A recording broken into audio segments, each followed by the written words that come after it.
നമസ്കാരം. ഇഫക്ട് ന്യൂസിലേക്ക് ഏവർക്കും സ്വാഗതം. Youth league general secretary PK ഫിറോസിനെതിരെ മുൻ യൂത്ത് ലീഗ് ജനറൽ സെക്രട്ടറിയും ഇപ്പോൾ ഇടതുപക്ഷ സഹയാത്രികനുമായ KT ജലീൽ MLA നടത്തുന്ന പഴുതടച്ച ആരോപണ ശരങ്ങളിലേക്ക് മുസ്ലിം ലീഗിന്റെ രാഷ്ട്രീയ മേഖലയുമായി ബന്ധപ്പെട്ട് ചില കാര്യങ്ങൾ ഞാൻ പറഞ്ഞിരുന്നു. അതിനുള്ള മറുപടി 3-4 ദിവസമായിട്ട് കിട്ടിയിരുന്നില്ല. ഇന്ന് മുസ്ലിം യൂത്ത് ലീഗിന്റെ സംസ്ഥാന ജനറൽ സെക്രട്ടറി PK ഫിറോസ് അതിന് മറുപടി പറഞ്ഞിരിക്കുകയാണ്. ഞാൻ മുസ്ലിം യൂത്ത് ലീഗിന്റെ സംസ്ഥാന ജനറൽ സെക്രട്ടറി ആയിരുന്നു. അപ്പോ യൂത്ത് ലീഗിന്റെ മുൻ സംസ്ഥാന ജനറൽ സെക്രട്ടറി ഇപ്പോഴത്തെ സംസ്ഥാന ജനറൽ സെക്രട്ടറിക്ക് എതിരായിട്ടാണ് ചില കാര്യങ്ങൾ പുറത്തു കൊണ്ടുവന്നത്. അതിൽ പ്രധാനമായിട്ടും പറഞ്ഞ കാര്യങ്ങൾ അദ്ദേഹം ഇന്ന് നിഷേധിച്ചിട്ടില്ല. എല്ലാം അദ്ദേഹം അംഗീകരിച്ചിരിക്കുക. എല്ലാ കാര്യങ്ങളും അദ്ദേഹം അംഗീകരിച്ചിരിക്കുക.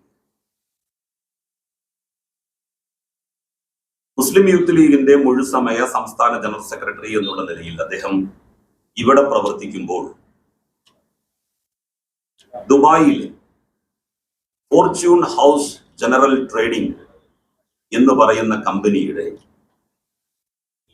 സെയിൽസ് മാനേജരായിട്ട് സേവനമനുഷ്ഠിക്കുകയാണ്. അതിൽ നിന്ന് അദ്ദേഹത്തിന്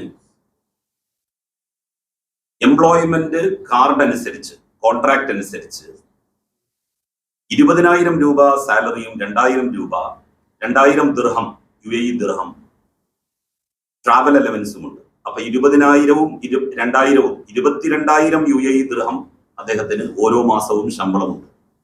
ഇത് ഇന്ത്യൻ രൂപയിലാക്കിയാൽ 5.25 ലക്ഷം രൂപ വരും. ഈ 5.25 ലക്ഷം രൂപ മാസ ശമ്പളം കിട്ടാൻ മാത്രം എന്ത് പ്രവൃത്തിയാണ് ഫിറോസ് ഇവിടെ എടുക്കുന്നത്? അദ്ദേഹം പറയുന്നത് ഇപ്പൊ ഓൺലൈനായിട്ട് ചെയ്യാം പ്രവൃത്തി, അതുപോലെ തന്നെ ഓഫീസ് ഇല്ലാതെ തന്നെ ചെയ്യാം. ശരി,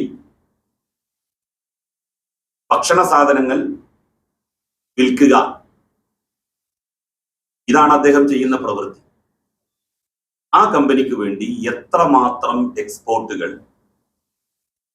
കേരളത്തിൽ നിന്ന്, ഇന്ത്യയിൽ നിന്ന് സെയിൽസ് മാനേജർ എന്നുള്ള നിലക്ക് അദ്ദേഹം കയറ്റി അയച്ചിട്ടുണ്ട്, ഇവിടെ നിന്ന് എക്സ്പോർട്ട് ചെയ്തിട്ടുണ്ട്, മറ്റു രാജ്യങ്ങളിൽ നിന്ന് ദുബായിലേക്ക് എക്സ്പോർട്ട് ചെയ്തിട്ടുണ്ട്, അല്ലെങ്കിൽ വേറെ വേറെ രാജ്യങ്ങളിൽ നിന്ന് മറ്റേതെങ്കിലും രാജ്യങ്ങളിലേക്ക് എക്സ്പോർട്ട് ചെയ്തിട്ടുണ്ട് എന്നുള്ളതിന്റെ വിവരം പറയാൻ അദ്ദേഹം ബാധ്യസ്ഥനാണ്. അദ്ദേഹം അത് ചെയ്തില്ല. നമ്മൾ വിചാരിക്കുന്നത് 2024 അദ്ദേഹം ഈ ജോബ് കാർഡിന്റെ ഉടമയാകുന്നത് എന്നാണ്, റെസിഡൻസി വിസയുടെ ഹോൾഡർ ആകുന്നത് എന്നാണ്. 24 വർഷം 2024 മുതൽ 2026 വരെയാണ് ഇപ്പോ നിങ്ങൾക്കൊക്കെ കിട്ടിയിട്ടുള്ള സമൂഹ മാധ്യമങ്ങളിൽ ലഭ്യമായിട്ടുള്ള അദ്ദേഹത്തിന്റെ വിസ കാലാവധി. എന്നാൽ അദ്ദേഹത്തിന് UAE റെസിഡൻസി എന്നുള്ള നിലയിലുള്ള വിസ എന്ന് വെച്ചാൽ കമ്പനി ഉദ്യോഗസ്ഥനാണ്, സെയിൽസ് മാനേജർ ആണ് എന്നുള്ള വിസ 2018 മുതലുണ്ട്.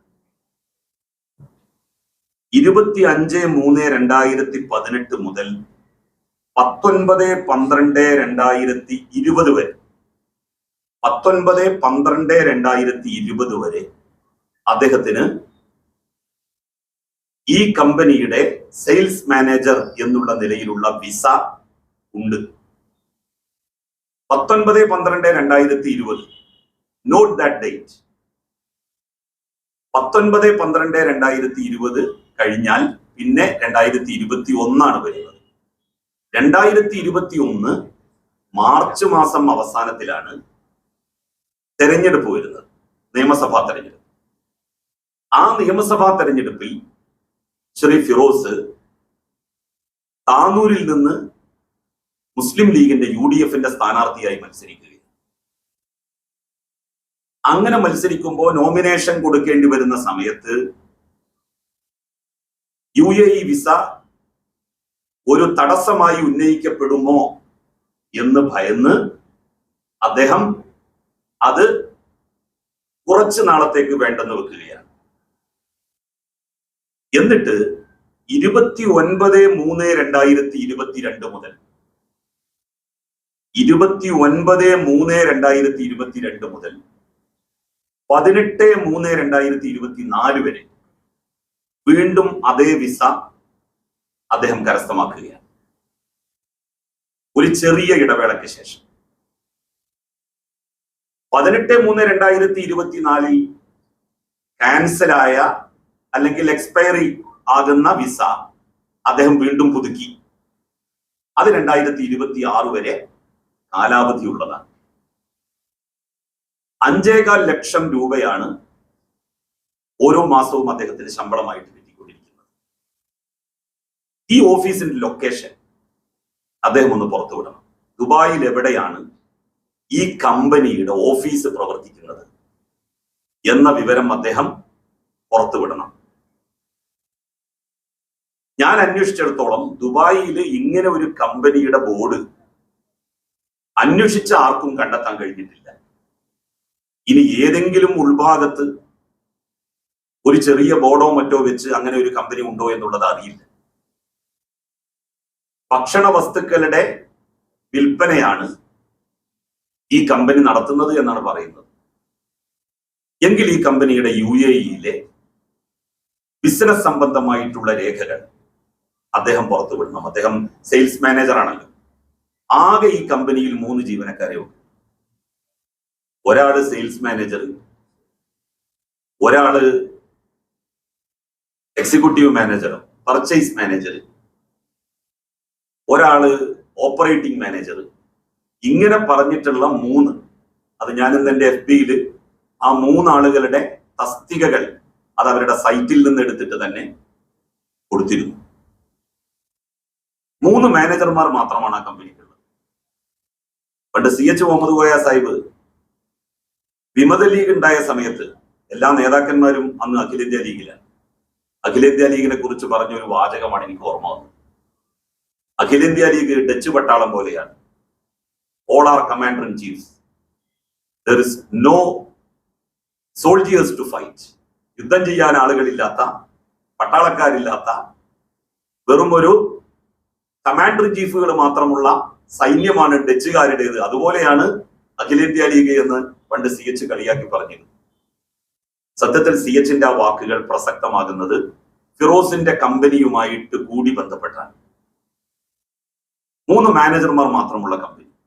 ഒരു ക്ലാർക്കില്ല, ഒരു സ്റ്റെനോഗ്രാഫർ ഇല്ല, ഒരു സിസ്റ്റം ഓപ്പറേറ്റർ ഇല്ല, ഒരു അറ്റൻഡർ ഇല്ല. ഒരു ഓഫീസ് ഉണ്ടെങ്കിൽ സ്വാഭാവികമായിട്ടും അവിടെ ഒരു തൂപ്പുകാരൻ വേണമല്ലോ. അപ്പൊ തൂപ്പുകാരന്റെ ജോലി ഉൾപ്പെടെ ചെയ്യുന്നത് മാനേജർമാരാണോ? അദ്ദേഹമാണ് അത് വ്യക്തമാക്കേണ്ടത്. അദ്ദേഹം ഇത് അംഗീകരിച്ചിട്ടുണ്ട്. എനിക്ക് വിസ ഉണ്ട്. അദ്ദേഹത്തിന് ഇവിടുത്തെ മാത്രം ജോബ് വിസ അല്ലത്രേ ഉള്ളൂ. അമേരിക്കയിലെ ജോബ് വിസയുണ്ട്, UK-യിലെ ജോബ് വിസയുണ്ട്. അങ്ങനെ ഒരുപാട് രാജ്യങ്ങളിലെ ജോബ് വിസകൾ ഹോൾഡ് ചെയ്യുന്ന, ഒരുപാട് രാജ്യങ്ങളിൽ ബിസിനസ്സുകൾ നടത്താൻ കഴിവുള്ള, എന്നാൽ അതോടൊപ്പം കേരളത്തിൽ യൂത്ത് ലീഗിന്റെ എല്ലാ പ്രവർത്തനങ്ങളുടെ മുന്നിലും ചുക്കാൻ പിടിച്ചു നിൽക്കുന്ന ഇദ്ദേഹം ഒരു മായാവി തന്നെയാണ്. കുമ്പിടി എന്ന് പറഞ്ഞാൽ പോരാ, അത് കുറച്ച് താഴ്ന്നു പോകും. പൊളിറ്റിക്കൽ കുമ്പിടിയല്ല, സാക്ഷാൽ മായാവി തന്നെയാണ്. കേരള രാഷ്ട്രീയത്തിലെ മായാവിയാണ് ശ്രീ PK ഫിറോസ്. ഇത്ര വലിയ ഉത്തരവാദിത്തങ്ങളൊക്കെ അദ്ദേഹത്തിന് ചെയ്യാൻ പറ്റുന്നുണ്ടല്ലോ. എന്നിട്ട് അദ്ദേഹം യൂത്ത് ലീഗുകാരോട് പറയുകയാണ്, നിങ്ങൾ എല്ലാവരും ബിസിനസ്സുകാരാവണം, നിങ്ങളൊന്നും ഇങ്ങനെ ആയാൽ പറ്റില്ല. ഒരു മുഴുസമയ രാഷ്ട്രീയ പ്രവർത്തകൻ, ഏതെങ്കിലും ഒരു പാർട്ടിയുടെ സംസ്ഥാന പ്രസിഡന്റ്, ജനറൽ സെക്രട്ടറി, ഈ പദവികൾ അലങ്കരിക്കുന്ന കേരളത്തിലെ ഏത് വ്യക്തിയാണ് വിദേശ രാജ്യത്ത് ഒരു റെസിഡൻസി വിസ ഹോൾഡ് ചെയ്യുന്നത്?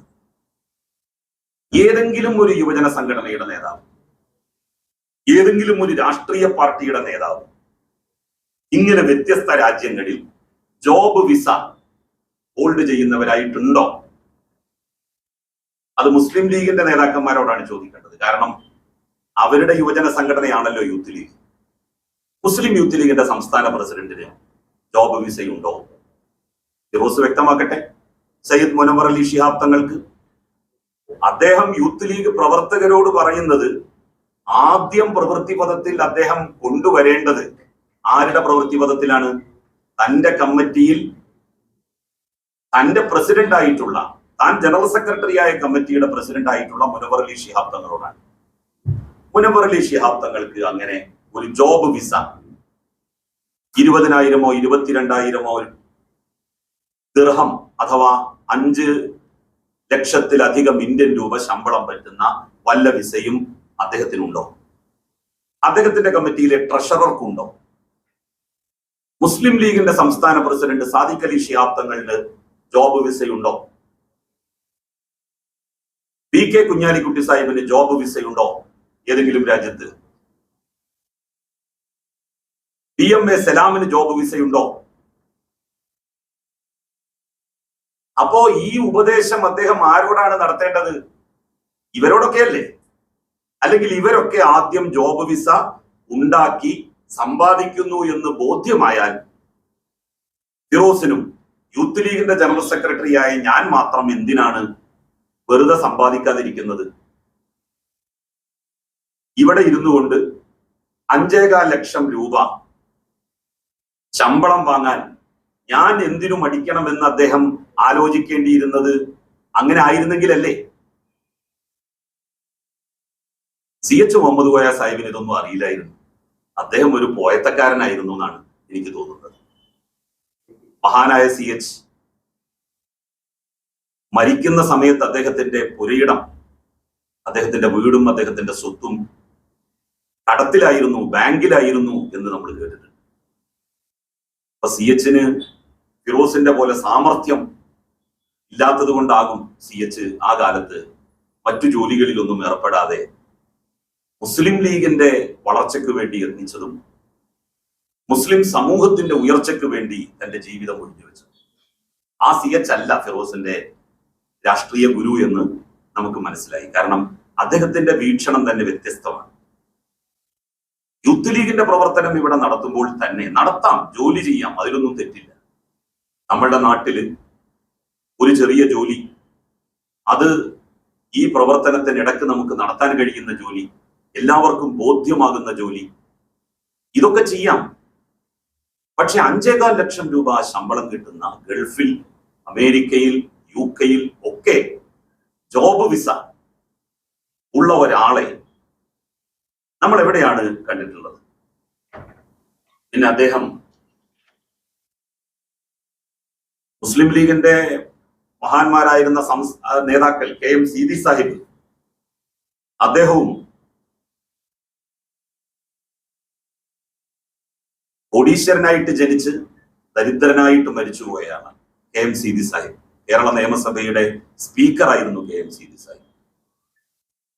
ആയുധമില്ലത്ത് മുഹമ്മദ് ഇസ്മായിൽ സാഹിബ്, അദ്ദേഹത്തിന്റെ പേരിലാണ് ഇപ്പൊ ഡൽഹിയിൽ സൗധം പടിഞ്ഞിരിക്കുന്നത്, ആസ്ഥാന മന്ദിരം.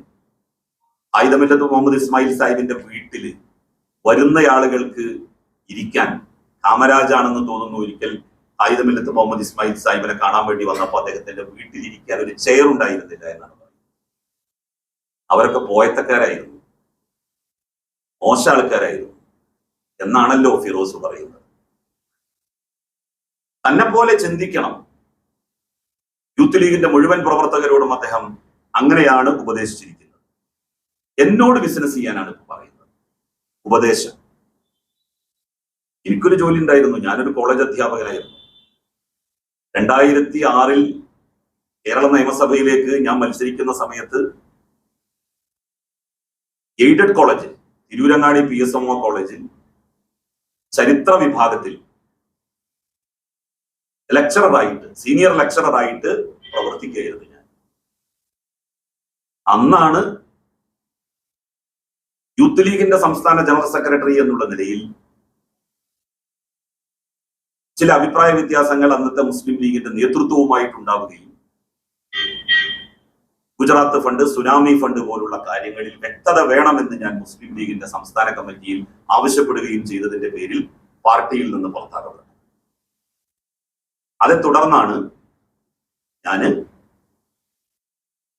കുറ്റിപ്പുറത്ത് നിന്ന് നിയമസഭയിലേക്ക് മത്സരിച്ചതും ലീഗിന്റെ പൊന്നാപുരം കോട്ടയിൽ നിന്ന് നിയമസഭയിൽ എത്തിയത്.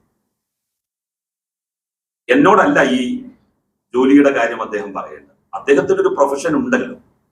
2021 അദ്ദേഹം നിയമസഭയിലേക്ക് മത്സരിക്കുമ്പോൾ പ്രൊഫഷൻ എന്ന് എഴുതിയ കോളത്തിൽ എന്താ എഴുതിയിട്ടുള്ളത്? ബിസിനസ്മാൻ എന്നല്ല, ലോയർ, അഡ്വക്കേറ്റ്. അഡ്വക്കേറ്റ് എന്നുള്ള പ്രൊഫഷൻ തെരഞ്ഞെടുപ്പ് നോമിനേഷൻ പേപ്പറിൽ എഴുതി. എന്നിട്ട് അദ്ദേഹം ബിസിനസ് ചെയ്തു. ഇത് ശരിക്ക് ബാർ കൗൺസിലിന്റെ നിയമത്തിന് പോലും വിരുദ്ധമാണെന്നാണ് എനിക്ക് തോന്നുന്നത്. പരാതി കൊടുത്താൽ ബാർ കൗൺസിൽ ഇദ്ദേഹത്തോട് വിശദീകരണം ചോദിക്കാനാണ് സാധ്യത. ഇനി ഇത്രയൊക്കെ ബിസിനസ്മാൻ ആയിട്ടുള്ള ആൾക്ക് നഷ്ടത്തിന്റെ കണക്കേ പറയാനുള്ളൂ. 2021 താനൂരിൽ നാമനിർദ്ദേശ പത്രിക കൊടുക്കുമ്പോൾ തനിക്ക് ഏതാണ്ട് 47 ലക്ഷം രൂപയുടെ സാമ്പത്തിക ബാധ്യതയുണ്ട് എന്നാണ് പറഞ്ഞത്. 47 ലക്ഷം രൂപയുടെ സാമ്പത്തിക ബാധ്യതയുണ്ട് എന്നാണ് അദ്ദേഹം പറഞ്ഞത്. അതല്ല, കഴിഞ്ഞ തെരഞ്ഞെടുപ്പിൽ 2021 തെരഞ്ഞെടുപ്പിൽ അന്ന് അദ്ദേഹം കൊടുത്തിട്ടുള്ള ഇൻകം സ്റ്റാറ്റസ് സ്റ്റേറ്റ്മെന്റ്,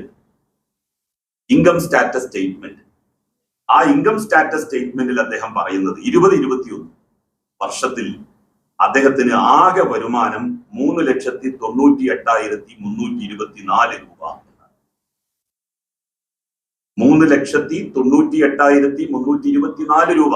ഇത് അദ്ദേഹം ഇൻകം സ്റ്റാറ്റസിൽ 2020-21 കൊടുത്തതാണ്. എന്നാൽ 19/12/2020 വരെ അദ്ദേഹം UAE-ൽ ജോബ് വിസ ഹോൾഡർ ആയിരുന്നു.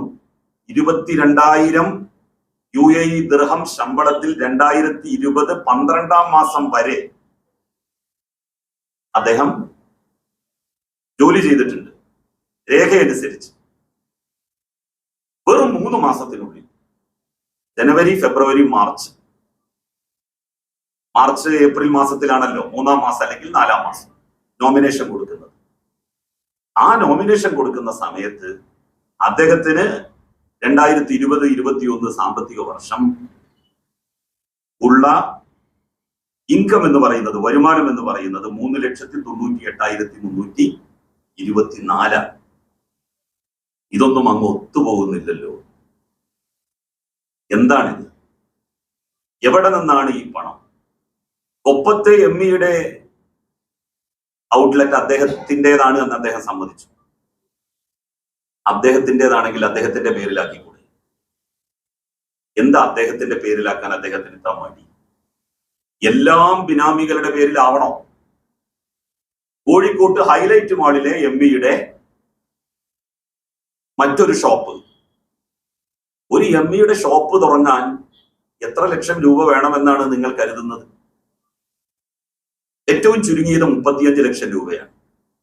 അവർ പല സ്ഥലത്തും പല ആളുകളിൽ നിന്നും എമ്മി വാങ്ങിയിട്ടുള്ളത് 35-40 ലക്ഷം രൂപ. എന്നിട്ട് അവര് തന്നെ വന്ന് അതിന്റെ എല്ലാ ഫർണിഷിംഗ് ഉൾപ്പെടെയുള്ള കാര്യങ്ങൾ ചെയ്യും. 2 ഷോപ്പ് തുടങ്ങണമെങ്കിൽ എത്ര ലക്ഷം രൂപയായി? 70 ലക്ഷം രൂപ ഏറ്റവും ചുരുങ്ങിയത് വേണ്ടേ? ഇനി വേറെ വരുന്നുണ്ട്. അതിന്റെ രേഖകൾ സംഘടിപ്പിച്ചുകൊണ്ടിരിക്കുകയാണ്. എമ്മി എന്ന് പറയുന്ന ഈ പ്രസ്ഥാനം തന്നെ ഇദ്ദേഹത്തിന്റെ പാർട്ട്ണർഷിപ്പിൽ പ്രവർത്തിക്കുന്നതാണ് എന്നുള്ള ഒരു വിവരം കിട്ടിയിട്ടുണ്ട്. അത് നിങ്ങളോടിപ്പോ വ്യക്തമാക്കാൻ കഴിയാത്തത് അതിനുള്ള രേഖകൾ പൂർണ്ണമായിട്ടും നമ്മളുടെ കയ്യിൽ കിട്ടാത്തത് കൊണ്ടാണ്. ഏതായാലും 2 ഷോപ്പ് അദ്ദേഹത്തിൻ്റെതാണ് എന്ന് വന്നല്ലോ. ഞാൻ പറഞ്ഞ ഏത് കാര്യമാണ് അദ്ദേഹം നിഷേധിച്ചത്? ഇതിനൊക്കെയുള്ള പണം എവിടെ നിന്നാണ്? ഇതിനൊക്കെയുള്ള പണം മുസ്ലിം യൂത്ത് ലീഗിന്റെ കഴിഞ്ഞ 10 വർഷക്കാലത്തെ ജനറൽ സെക്രട്ടറി എന്നുള്ള നിലയിൽ സംഘടന പല ഘട്ടങ്ങളിൽ പിരിച്ച ഭീമമായിട്ടുള്ള തുക, അത് ഇവരെല്ലാവരും കൂടി എന്ന് ഞാൻ പറയുന്നില്ല, ഫിറോസിന്റെ കൗശല ബുദ്ധി കൊണ്ട് അതിൽ നിന്ന് വലിയ മുക്കൽ അദ്ദേഹം നടത്തിയിട്ടുണ്ട്. അതിലൊന്നായിരുന്നു കത്തുവ ഉന്നവ ഫണ്ട്. കത്തുവ ഉന്നവ ഫണ്ടിന് വെള്ളിയാഴ്ച പള്ളികളിൽ നിന്ന് വരെ പിരിവ് നടത്തി. കോടികൾ സമാഹരിച്ച് കിട്ടിയിരിക്കണം. എല്ലാവരും ബാങ്ക് മുഖേനയല്ല അന്ന് പണം അയച്ചത്. സംഘടിപ്പിക്കുകയും അത് പിന്നീട് സംസ്ഥാന കമ്മിറ്റിക്ക് ജില്ലാതലങ്ങളിൽ വെച്ച് കൈമാറുകയുമാണ് ഉണ്ടായത്. എന്നിട്ട് അവർ പറഞ്ഞത് 16 ലക്ഷം രൂപ കിട്ടിയെന്ന്. കത്തുവ ഉന്നോവ ഫണ്ട് ദുർവിനിയോഗം ചെയ്തതുമായി ബന്ധപ്പെട്ട്, അതിൽ വലിയ ക്രമക്കേട് നടന്നതുമായി ബന്ധപ്പെട്ട് കുന്നമംഗലം കോടതിയിൽ ഒരു കേസ് കൊടുത്തു. ആ കേസിന്റെ അടിസ്ഥാനത്തിൽ കുന്നമംഗലം കോടതി അത് അന്വേഷിക്കാൻ വേണ്ടി ഉത്തരവിട്ടു. ആ ഉത്തരവ് ബഹുമാനപ്പെട്ട ഹൈക്കോടതി കുറച്ച് ദിവസത്തേക്ക് സ്റ്റേ ചെയ്തു. ആ സ്റ്റേ ഇപ്പോഴും വെക്കേറ്റ് ചെയ്തിട്ടില്ല. വെക്കേറ്റ് ചെയ്യാനുള്ള ശ്രമത്തിലാണ് പരാതിക്കാരൻ. ധോത്തി ചാലഞ്ചിന്റെ കാര്യം, 2,72,000 തുണികളാണ് രാംരാജിൽ നിന്ന് ഇവർ വാങ്ങിയത്. 2,72,000 ധോത്തികൾ. ഇവർ പറഞ്ഞിരുന്നത് 725 രൂപ റീറ്റെയിൽ വിലയുണ്ട് എന്ന സ്റ്റിക്കർ ഇതും ഒട്ടിച്ചിട്ടാണ് ഇത് കൊടുക്കുന്നത്. ഈ തുണി, ആ തുണിക്ക് യഥാർത്ഥത്തിൽ 200 രൂപ പോലും വില ഉണ്ടായിരുന്നില്ല. അത് അവർക്ക് സമ്മതിക്കാം, കാരണം 200 രൂപ അതിന് വില ഉള്ളൂ. എന്തുകൊണ്ടെന്നാൽ ഞങ്ങൾ ഇതുകൊണ്ട് ഉദ്ദേശിച്ചത്, ഈ ചാലഞ്ചിലൂടെ ഉദ്ദേശിച്ചത് പണം സംഘടിപ്പിക്കുക എന്നുള്ളതാണ്. പണം സ്വരൂപിക്കുക, ഞങ്ങളുടെ പ്രവർത്തനത്തിന് മറ്റു കാര്യങ്ങൾക്ക് ഒക്കെ തന്നെ പണം സ്വരൂപിക്കുക എന്നുള്ളതാണ് ഞങ്ങൾ ലക്ഷ്യമിട്ടിരുന്നത് എന്ന് അവർക്ക് പറയാം. അല്ലെങ്കിൽ ജലീൽ പറഞ്ഞത് തെറ്റാണ്. ഞങ്ങൾ രാംരാജിൽ നിന്ന് 2,72,000 ധോത്തി വാങ്ങിയപ്പോ അതിന് അവര് തന്ന ബില്ല് ഇതാ എന്ന് പറഞ്ഞ് കാണിക്കണ്ടേ? ഞാൻ പറയുന്നത് തെറ്റാണെന്ന് സമർത്ഥിക്കാൻ രാംരാജ് ഇവർക്ക് കൊടുത്ത ബില്ല് കാണിക്കണം. അല്ലാതെ 725 രൂപ എന്ന സ്റ്റിക്കർ 200 രൂപ പോലും വിലയില്ലാത്ത തുണിയിൽ ഒട്ടിച്ച് ആളുകൾക്ക് കൊടുക്കുകയല്ല വേണ്ടത്. അതുമായി ബന്ധപ്പെട്ട് മുനവ്വർ അലി ശിഹാബ് തങ്ങൾ ഇട്ട പോസ്റ്റ്, 3 വർഷം മുമ്പ് ഇട്ട പോസ്റ്റിൽ ഇപ്പോഴും അതിന്റെ കമന്റ് ബോക്സിൽ ചെന്നാൽ യൂത്ത് ലീഗ് പ്രവർത്തകരുടെ അഴിഞ്ഞാട്ടം കാണാം. എന്താണ് അതിൽ പറയുന്നത്? ഒരു സുഹൃത്ത് പറയുകയാണ്, ഇതിൽ ഒരുപാടുണ്ട്, ഞാനത് നിങ്ങൾക്ക് തരുന്നുണ്ട്, നിങ്ങൾക്ക് എല്ലാവർക്കും അതിന്റെ കോപ്പി തരുന്നുണ്ട്. ചേറൂരുള്ള ഒരു ബഷീർ KPM സയ്യിദ് മുനവ്വർ അലി ശിഹാബ് തങ്ങളുടെ ഫേസ്ബുക്ക് പോസ്റ്റിന്റെ താഴെ യൂത്ത് ലീഗ് പ്രവർത്തകനാണ്, എഴുതിയിരിക്കുകയാണ്, ധോത്തി ആവേശത്തോടെയാണ് ഞാനും ഏറ്റുവാങ്ങിയത്. പക്ഷേ അതിലടിച്ച MRPയുടെ വിലക്കുള്ള മൂല്യം അതിനില്ലെന്ന് ഉപയോഗിച്ചപ്പോൾ മനസ്സിലായി. സത്യാവസ്ഥയറിയാൻ രാംരാജ് തിരുപ്പൂർ കേന്ദ്രത്തിലേക്ക് വിളിച്ചു. മാനേജർ വേദനയോടെ പ്രതികരിച്ച പല കാര്യങ്ങളും പാർട്ടിക്ക് ചേരുന്നതായില്ല. ആ കാര്യങ്ങളൊന്നും ഇതുവരെ പരസ്യപ്പെടുത്തിയിട്ടില്ല. ഈ സാഹചര്യത്തിൽ പരസ്യപ്പെടുത്താൻ ആഗ്രഹിക്കുന്നുമില്ല. ഏതായാലും രാംരാജിന്റെ ഈ തുണിക്ക് 720 രൂപയുടെ അടുത്തുപോലും വിലയില്ലെന്ന് ബോധ്യമായി. പാർട്ടിയേക്കാൾ ഇതിൽ തിരിച്ചടി രാംരാജ് കമ്പനിക്കായിരിക്കും. കഷ്ടം. സയ്യിദ് മുനവ്വർ അലി ശിഹാബ് തങ്ങളുടെ ഫേസ്ബുക്കിന് താഴെ 3 വർഷം മുമ്പ് അദ്ദേഹം ധോത്തി ചാലഞ്ചിനെ പ്രകീർത്തിച്ചുകൊണ്ട്, പ്രവർത്തകരെ അഭിനന്ദിച്ചുകൊണ്ട് ഇട്ട പോസ്റ്റിന്റെ താഴെ വന്നുകൊണ്ട് ഇട്ട പോസ്റ്റാണിത്. പിന്നെ നമ്മളുടെ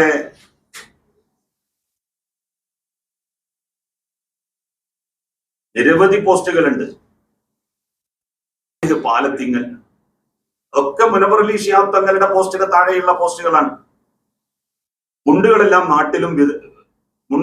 നാട്ടിലും വിതരണം കഴിഞ്ഞു. ഞാനും പങ്കെടുത്തു. പക്ഷെ മുസ്ലിം ലീഗിനെ പോലത്തെ ഒരു രാഷ്ട്രീയ പാർട്ടി കൊടുക്കുമ്പോൾ മിനിമം ഒരു രാഷ്ട്രീയ പ്രവർത്തകൻ എടുക്കുന്നതാവും എന്ന പ്രതീക്ഷയോടെയാണ് പങ്കാളിയായത്.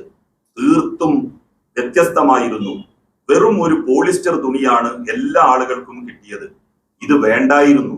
600 രൂപ വാങ്ങിയിട്ട് 2 ലക്ഷത്തിന്റെ മീതെ തുണി റാംരാജിൽ നിന്നും വാങ്ങി എന്നുള്ളത് ഏതൊരാൾക്കും അറിയും. ഇതിന് 250 മുകളിൽ വില വരില്ല എന്ന്. ഇവരാരും ഡിവൈഎഫ്ഐക്കാരല്ല. സാലിഹ് പാലത്തിക്കൽ, ഷബീർ ഇടി, ഗ്രീൻ സോൺ എന്ന് പറയുന്ന അവരുടെ പ്രത്യേക ഗ്രൂപ്പ്, ആ ഗ്രൂപ്പിലിട്ട പോസ്റ്റ്, അതെല്ലാം അതിന്റെ കോപ്പിയൊക്കെ നിങ്ങൾക്ക് തരുന്നുണ്ട്. ബാക്കി കൂടുതൽ വായിക്കണ്ടല്ലോ. അപ്പൊ ഇതാണ് ഈ തുണിയുടെ അവസ്ഥ.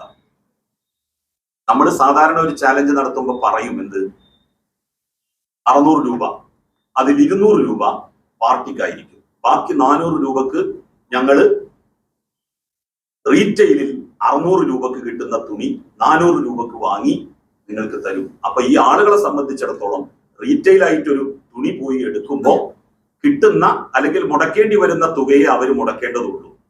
ഇതിന് പകരം ഇത് 100 രൂപ എന്ന് വെച്ചാൽ 2.5 കോടിയാണ്, 2.25 കോടിയായി. 100 രൂപ ഇതിൽ നിന്ന് 16.5 കോടി രൂപയോളം വരും. 2,72,000 ഇൻറ്റു 600, 2,72,000 ഇൻറ്റു 600, 16.5 കോടി രൂപയായി. 100 കോടി രൂപ എന്ന് പറയുന്നത് തന്നെ എത്രയായി? 2 കോടിയിലധികമായി. അപ്പൊ 100 രൂപ വെട്ടിച്ചാൽ മതി. കമ്പനിക്കാരോട് പറയാം, നിങ്ങൾ തരുന്നത് ഇത്ര വിലക്ക്, പക്ഷെ ബില്ല് 100 കൂട്ടിയിടണം, അല്ലെങ്കിൽ 200 കൂട്ടിയിടണം എന്ന് പറഞ്ഞാൽ അങ്ങനെ കള്ളബില്ല് ഉണ്ടാക്കാമല്ലോ. ഞാൻ മുസ്ലിം യൂത്ത് ലീഗിന്റെ സംസ്ഥാന ജനറൽ സെക്രട്ടറി PK ഫിറോസിനെ വെല്ലുവിളിക്കുന്നു. യൂത്ത് ലീഗിന്റെ മുൻ സംസ്ഥാന ജനറൽ സെക്രട്ടറിയാണ് വെല്ലുവിളിക്കുന്നത്. അല്ലാതെ MLA, ഇടതുപക്ഷ സഹയാത്രികൻ, അതൊന്നും ഗൗനിക്കേണ്ട. രാംരാജിൽ നിന്ന് നിങ്ങൾ 2,72,000 ധോത്തി വാങ്ങിയപ്പോൾ നിങ്ങൾക്ക് അവര് GST ഉൾപ്പെടെ ഉള്ള ബില്ല് തന്നിട്ടുണ്ട്. ആ ബില്ല് പുറത്തുവിട്ട് അവരുടെ നിരപരാധിത്വം അവർ തെളിയിക്കാൻ സന്നദ്ധമാകണം. ഉണ്ടെങ്കിൽ ഇന്ന് തന്നെ അവർ പുറത്തു വിടൂല. കയ്യിലുണ്ടെങ്കിൽ എപ്പോഴോ പുറത്തു വിടും. ഒരു ദിവസം 4 പത്രസമ്മേളനം നടത്തുന്ന ആളല്ലേ മൂപ്പര്. ഞാൻ ബില്ലുണ്ടോ എന്ന് ചോദിച്ചാൽ ബില്ലിന്റെ കോപ്പി അന്ന് തന്നെ പുറത്തു വിടും. അപ്പൊ ബില്ലില്ല എന്നാണ് അതിൽ നിന്ന് മനസ്സിലാക്കേണ്ടത്. പിന്നെ അദ്ദേഹം പറഞ്ഞത്, എനിക്ക് വലിയ പ്രതികാരമാണ്, കാരണം എന്നെ മന്ത്രിസ്ഥാനത്ത് നിന്ന് രാജിവെപ്പിച്ചു, ഞാൻ കെയർടേക്കർ മന്ത്രിസഭയിൽ നിന്ന് രാജിവെച്ചു. അന്നത്തെ ലോകായുക്ത സിറിയക് ജോസഫ് ഒരു വിധി പുറപ്പെടുവിച്ചു എന്നെ കേൾക്കാതെ. സാധാരണ ഒരാളെ എതിരായിട്ട് ശിക്ഷ വിധിക്കുമ്പോൾ അയാളെ ഒന്ന് കേൾക്കും, അല്ലെങ്കിൽ അയാൾക്ക് ഒരു നോട്ടീസ് അയക്കും. എന്നെ കേൾക്കുകയോ എനിക്ക് നോട്ടീസ് അയക്കുകയോ ചെയ്യാതെ എനിക്കെതിരായി ഒരു വിധി പുറപ്പെടുവിച്ചു. സിറിയക് ജോസഫും ലീഗും തമ്മിൽ ഒരു ആത്മാർത്ഥ ബന്ധം നേരത്തെ തന്നെ ഉണ്ട്. ആ ബന്ധം ഉപയോഗിച്ചാണ് അവരെനിക്കെതിരായി കരുക്കൾ നീക്കിയത്. ഇവരുടെ ഈ ഒരു കള്ളത്തരം പറഞ്ഞില്ലെങ്കിൽ സാധാരണക്കാരായ സംശുദ്ധമായ രാഷ്ട്രീയ ജീവിതം നയിക്കുന്ന പൊതുപ്രവർത്തകരെ ഇവർ പലരെയും സ്വാധീനിച്ച് ഇല്ലാതാക്കും. അതുകൊണ്ടാണ് ഞാൻ ഈ കാര്യം പറയുന്നത്. ജനുവരി 25-ാം തീയതി 2005-ലാണ്. ജനുവരി 25, 2005-ലാണ് ഐസ്ക്രീം പാർലർ കേസുമായി ബന്ധപ്പെട്ട് PK കുഞ്ഞാലിക്കുട്ടിയെ, അന്നത്തെ മന്ത്രിയായിരുന്ന PK കുഞ്ഞാലിക്കുട്ടിയെ കുറ്റവിമുക്തനാക്കിക്കൊണ്ടുള്ള ഹൈക്കോടതി വിധി പുറത്തു വരുന്നത്. ആ വിധി പറഞ്ഞ 2 ജഡ്ജിമാരിൽ ഒരാൾ സിറിയക് ജോസഫ് ആയിരുന്നു.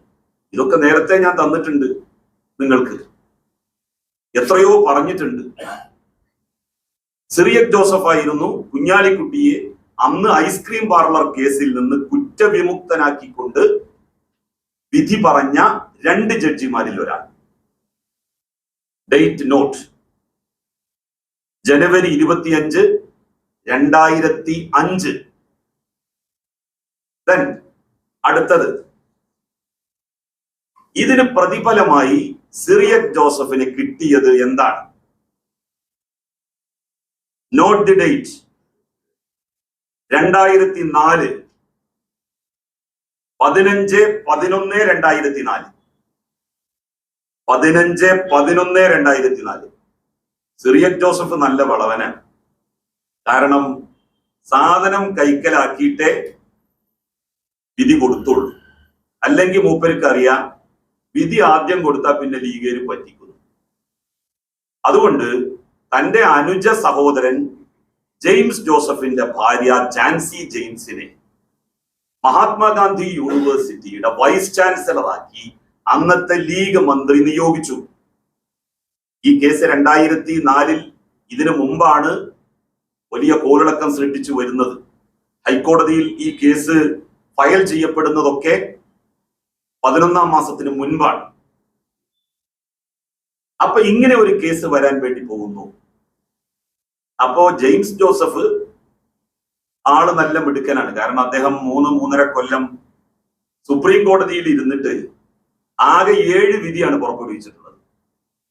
അദ്ദേഹത്തെ സംബന്ധിച്ച് അന്നത്തെ പ്രതിപക്ഷ നേതാവായിരുന്ന സുഷമ സ്വരാജും അരുൺ ജെയ്റ്റ്ലിയും എഴുതി കൊടുത്ത വാചകങ്ങൾ മാത്രം മതി അദ്ദേഹത്തിന്റെ ക്രെഡിബിലിറ്റി എന്താണ് എന്ന് മനസ്സിലാക്കാൻ.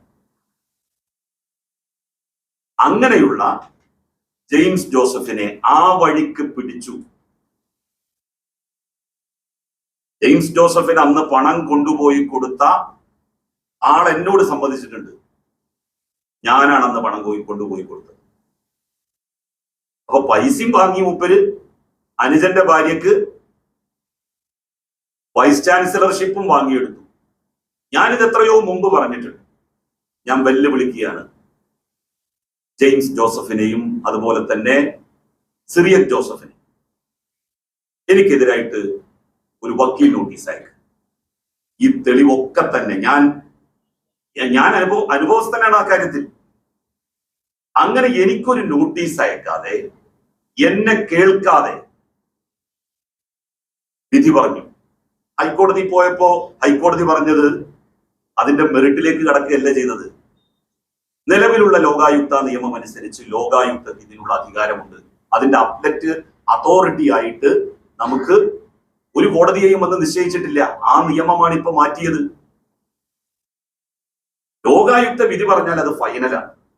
അതിന് ഞങ്ങൾക്ക് ഇടപെടാൻ വേണ്ടി പറ്റില്ല.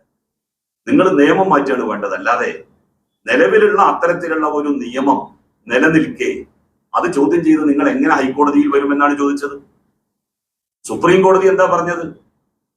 ഈ വിധി വന്നു, കക്ഷി രാജിവെച്ചു, അദ്ദേഹം തന്നെ പിന്നീട് മത്സരിച്ചു, ജയിച്ചു, ഇനി അതിന് പ്രസക്തിയില്ല എന്ന് പറഞ്ഞാണ് ആ കാര്യത്തിൽ വിധി പറയാതെ വക്കീല് പിൻവലിക്കുന്ന സാഹചര്യം ഉണ്ടായത്. ഇതൊരു കൊടും ചതിയാണ്. മുസ്ലിം ലീഗിൽ നിന്ന് പുറത്തുപോയി 3ാം തവണയും മലപ്പുറം ജില്ലയിൽ നിന്ന് ജയിച്ചു വന്ന ഒരാളെ എങ്ങനെയെങ്കിലും നിലംപരിശാക്കാൻ വേണ്ടി നടത്തിയിട്ടുള്ള ഗൂഢാലോചനയായിരുന്നു എനിക്കെതിരായിട്ടുള്ളത്. ഫിറോസ് എനിക്കെതിരായിട്ട് കേസ് കൊടുക്കട്ടെ, ജഡ്ജിയെ ചീത്ത പറയാതെ. ഇങ്ങനെയുള്ള തോന്നിയാസം കാണിച്ച ജഡ്ജിയെ ചീത്ത പറയില്ലേ? ഇത് ഞാൻ വെറുതെ അല്ലല്ലോ പറയുന്നത്. ഈ തെളിവില്ലേ? ജാൻസി ജെയിംസ് കേസ് കൊടുക്കട്ടെ എനിക്കെതിരായിട്ട്. സിറിയക് ജോസഫിനെയും ജാൻസി ജെയിംസിനെയും എല്ലാം വെല്ലുവിളിക്കുന്നു. ലീഗ് ഭരിക്കുമ്പോ ഹയർ സെക്കൻഡറിയുടെ ഡയറക്ടറാക്കി ഇദ്ദേഹത്തിന്റെ അനിയൻ ജെയിംസ് ജോസഫിനെ വെച്ചത് പോലും ഇതുമായി ബന്ധപ്പെട്ടുള്ള ഡീലിന്റെ ഭാഗമാണ്. ഇങ്ങനെയൊക്കെ ആയാൽ എങ്ങനെയാണ് നമ്മളുടെ നാട്ടിൽ സാധാരണക്കാർക്കും പാവപ്പെട്ട ആളുകൾക്കും പൊതുപ്രവർത്തനം നടത്താൻ വേണ്ടി കഴിയുക? ഇത്തരത്തിലുള്ള സ്വാധീനങ്ങൾ, പണം കൊണ്ട് എല്ലാവരെയും വിലക്ക് വാങ്ങുന്ന ഏർപ്പാട്, അതിനുവേണ്ടി ഇവര് കള്ളപ്പണം ഉണ്ടാക്കുന്നത്. എനിക്കെതിരായി ഒരുപാട് ആരോപണങ്ങൾ വന്നല്ലോ. NIA അന്വേഷിച്ചു, കസ്റ്റംസ് അന്വേഷിച്ചു, അതുപോലെ തന്നെ ED അന്വേഷിച്ചു. 1 രൂപ എന്റെ കയ്യിൽ നിന്ന് ഫൈനായിട്ട്, പിഴയായിട്ട് ചുമത്താൻ സാധിച്ചോ ഏതെങ്കിലും ഒരു ഏജൻസിക്ക്? എന്നാൽ ഞാൻ പറയുന്നു, മുസ്ലിം ലീഗിന്റെ പല നേതാക്കൾക്കും ED നോട്ടീസ് അയച്ച് വിളിപ്പിച്ച് അവരെ ചോദ്യം ചെയ്തതിൽ നിന്ന് ലക്ഷക്കണക്കിന് രൂപ, കോടികൾ പിഴയടപ്പിച്ചിട്ടുണ്ട്. ഇല്ല എന്ന് നെഞ്ചത്ത് കൈവച്ചുകൊണ്ട് മുസ്ലിം ലീഗിന്റെ സംസ്ഥാന പ്രസിഡന്റ്, സംസ്ഥാന ജനറൽ സെക്രട്ടറി, ദേശീയ ജനറൽ സെക്രട്ടറി, സംസ്ഥാന ട്രഷറർ ഇവരൊക്കെ പറയുമോ? അവരെയൊക്കെ ED വിളിപ്പിച്ചിട്ടുണ്ടായിരുന്നു, ഇനിയും വിളിപ്പിച്ചിരുന്നു. ഒരു കൃത്രിമം കാണിക്കാത്തത് കൊണ്ട് 1 രൂപ എനിക്ക് ഫൈൻ ഇട്ടിട്ടില്ല. എന്നാൽ ഇവരുടെ നേതാക്കൾക്കെല്ലാം ഫൈൻ ഇട്ടിട്ടുണ്ട്. നിങ്ങൾ പറയുമല്ലോ, AR നഗർ ബാങ്കിന്റെ പ്രശ്നം ഉയർത്തിക്കൊണ്ടുവന്നു, പിന്നെ അത് നിർത്തി. AR നഗർ ബാങ്ക് കോടികളാണ് ഇൻകം ടാക്സ് ഇനത്തിൽ കെട്ടിയത്. കോടികൾ ഞാൻ ഉയർത്തിക്കൊണ്ടുവന്നതിന്റെ ഫലം അത് തന്നെയാണ്. ആ കാര്യത്തിൽ അതാണ് ചെയ്യാൻ വേണ്ടി പറ്റുക. അത് ചെയ്യിച്ചു അവരെ കൊണ്ട്. അല്ലെങ്കിൽ AR നഗർ ബാങ്കിന്റെ ആളുകൾ പറയട്ടെ, ഞങ്ങൾ ഒരു പൈസയും പിഴയടച്ചിട്ടില്ല ആർക്കും. ജലീൽ അങ്ങനെ ഒരു പ്രശ്നം പറഞ്ഞു, അത് ഞങ്ങളുടെ ബാങ്കുമായി ബന്ധപ്പെട്ട് തെറ്റാണ് എന്ന് അവർ പറയട്ടെ.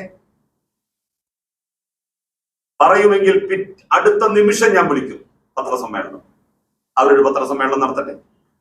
I challenge dum. പിന്നെ ഏറ്റവും അവസാനം ആദ്യം അദ്ദേഹം തുടങ്ങിയത് തന്നെ, ഫിറോസ് തുടങ്ങിയത് തന്നെ, ഞാൻ മന്ത്രിയായിരിക്കെ ഒരു വലിയ അഴിമതി നടന്നിട്ടുണ്ട്. അതെന്താണ്? മലയാളം സർവകലാശാലക്ക് ഭൂമി വാങ്ങിയ സംഭവമാണ്. അത് ഞാൻ മന്ത്രിയായപ്പോഴല്ല, അതിനു മുമ്പ് തന്നെ അതിന്റെ പ്രോസസ് എല്ലാം ആരംഭിച്ച് അതിന്റെ അവസാനത്തിലെത്തിയപ്പോ ഞാനാണ് മന്ത്രി. വേറെ ഒരു സ്ഥലവും ഇല്ലാത്ത സാഹചര്യത്തിൽ വാങ്ങിയിട്ടുള്ളതാണ്. ഇനി അത് മാത്രമല്ല, അത് അന്വേഷിച്ചോട്ടെ. ഞാൻ 101 തവണ ആ അന്വേഷണത്തെ സ്വാഗതം ചെയ്തു. മലയാളം സർവകലാശാലയ്ക്ക് ഭൂമി വാങ്ങിയ കേസിൽ അന്ന് മന്ത്രി എന്ന നിലയിൽ ഞാൻ എന്തെങ്കിലും തരത്തിലുള്ള പിശക്, തെറ്റ് കാണിച്ചിട്ടുണ്ടോ എന്ന് അവർ പറയട്ടെ.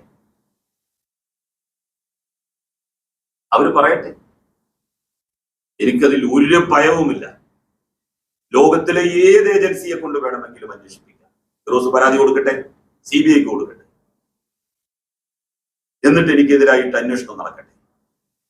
എന്നെ ജയിലിലിട്ട ഓൽക്കായിരിക്കുമല്ലോ അതിൽ വലിയ സന്തോഷം. മുസ്ലിം ലീഗിന്റെ നേതാക്കന്മാരിൽ പലരും ഇന്ന് ജയിലിലാണ്, സാമ്പത്തിക തട്ടിപ്പുമായി ബന്ധപ്പെട്ട കേസ്. മുസ്ലിം യൂത്ത് ലീഗിന്റെ ജില്ലാ ഭാരവാഹി, മലപ്പുറം ജില്ലാ ഭാരവാഹി TP ഹാരിസ്, ജില്ലാ പഞ്ചായത്ത് അംഗം, 50 കോടിയാണ് തട്ടിയത്. എന്ത് പറഞ്ഞിട്ടെന്നറിയോ?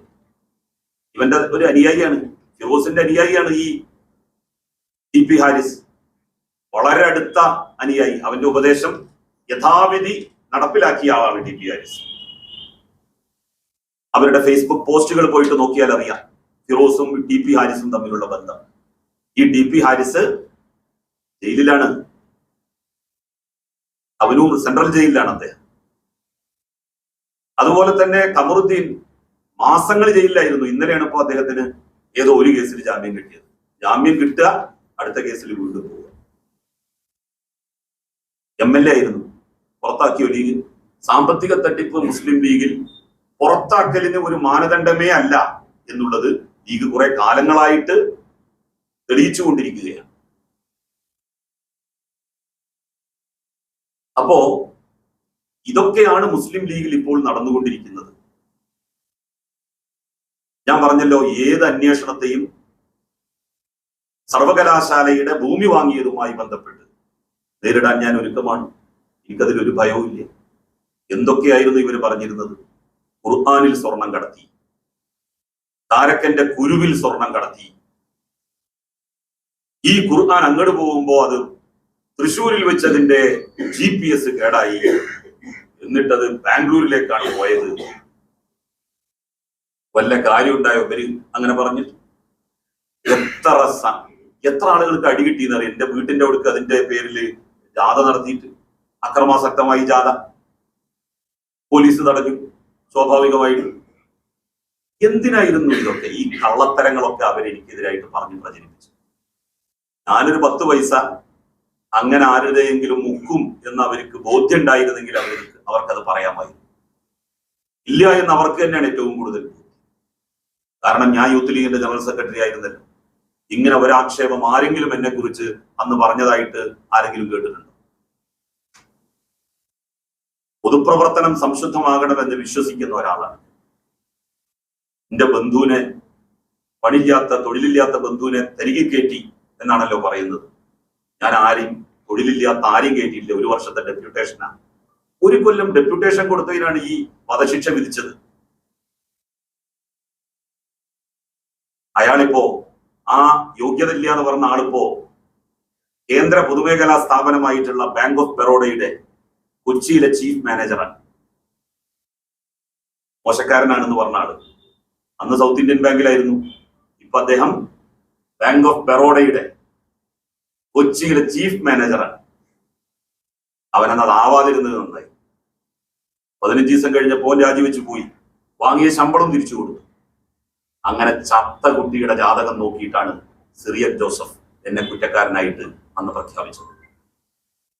പണം വാങ്ങിയിട്ട്, പദവികൾ വാങ്ങിയിട്ട്. ഞങ്ങളെപ്പോലെയുള്ള പൈസ ഇല്ലാത്ത സാധാരണക്കാരായിട്ടുള്ള ആളുകൾ ഈ പൊതുപ്രവർത്തന രംഗത്ത് എങ്ങനെ നിൽക്കും? ഇവരെ പോലുള്ള ആളുകൾ ഇങ്ങനെ ചെയ്യുമ്പോൾ ഞാൻ നിങ്ങളോട് കൂടിയാണ് ചോദിക്കുന്നത്. ജീവിതത്തിൽ അങ്ങനെ എന്തെങ്കിലും ചെയ്തു എന്ന് ഇവർക്ക് പറയാൻ വേണ്ടി സാധിക്കും? ഇത്രയുമാണ് ഇതുമായി ബന്ധപ്പെട്ട് എനിക്ക് പറയാനുള്ളത്. ഇനി നിങ്ങൾക്ക് ചോദിക്കാം. വാർത്തകളും വിശേഷങ്ങളും ഇവിടെ അവസാനിക്കുന്നില്ല. കൂടുതൽ വാർത്തകളും വിശേഷങ്ങളുമായി വീണ്ടും കണ്ടുമുട്ടുന്നതുവരെ ഇവർക്കും നന്ദി, നമസ്കാരം.